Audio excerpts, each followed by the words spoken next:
అసలు బైబిల్‌లో క్రిస్మస్ అనే వర్డ్ లేదంటే మీరు నమ్ముతారా? ఇది నిజం. బైబిల్‌లో జీసస్ పుట్టిన ఎగ్జాక్ట్ డేట్ కూడా మెన్షన్ చేయలేదు. ఇది వినగానే అయితే క్రిస్టియన్స్ క్రిస్మస్ ఎందుకు జరుపుకుంటారు అనే డౌట్ రావడం సహజం. ఇది జాగ్రత్తగా వినండి. ఒకరోజు ముగ్గురు జ్ఞానులు నక్షత్రాల మీద పరిశోధన చేస్తూ ఉంటారు. అప్పటి రోజుల్లో చాలామంది పరిశోధకులు ఏమని నమ్ముతారంటే, భూమి మీద జరిగే గొప్ప సంఘటనలన్నీ ఆకాశంలో జరిగే మార్పుల ద్వారా తెలుస్తాయని నమ్ముతారు.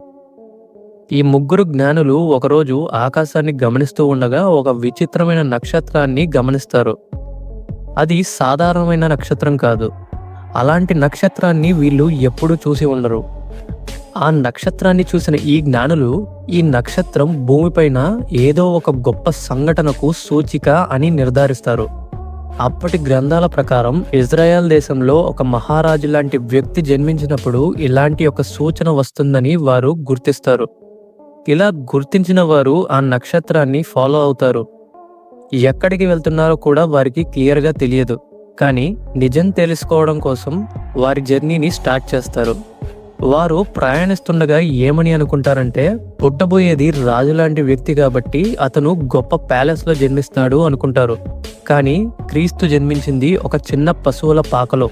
సో క్రిస్మస్ అంటే డేట్ కాదు. క్రిస్మస్ అంటే చీకటి మధ్యలో ఒక వెలుగు పుట్టిన రోజు, హోప్ స్టార్ట్ అయిన రోజు, మానవత్వం గుర్తు చేసే రోజు. అందుకే క్రిస్టియన్స్ క్రిస్మస్ని జరుపుకుంటారు.